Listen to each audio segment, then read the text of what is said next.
تمكنت مصالح أمن ولاية الجزائر ممثلة في الأمن الحضري الثالث برج الكيفان بأمن المقاطعة الإدارية دار البيضاء من الإطاحة بشبكة إجرامية مختصة في سرقة المحلات التجارية أثناء الفترات الليلية. العملية جاءت على إثر عدة شكاوي مقدمة من طرف أصحاب المحلات التجارية مفادها تعرض محلاتهم للسرقة بالكسر والتسلق أثناء الليل.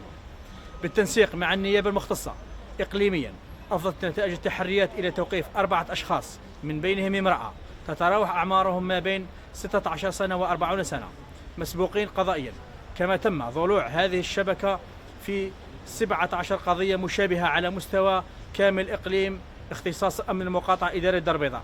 مع ضبط وحجز الأغراض المستعملة في السرقة المتمثلة في رافع عجلات السيارات يستعمل لكسر الأبواب الخارجية للمحلات التجارية،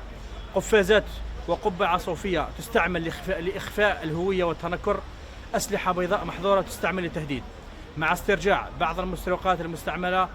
المتمثلة في بطاريات من مختلف الأحجام وسماعات الأذن من مختلف الأنواع. بعد استيفاء جميع الإجراءات القانونية سيتم تقديم المشتبه فيهم أمام النيابة المختصة إقليميا عن قضايا تكوين جمعية أشرار، السرقة بتعدد، الكسر، التسلق مع اقتران ظرف الليل.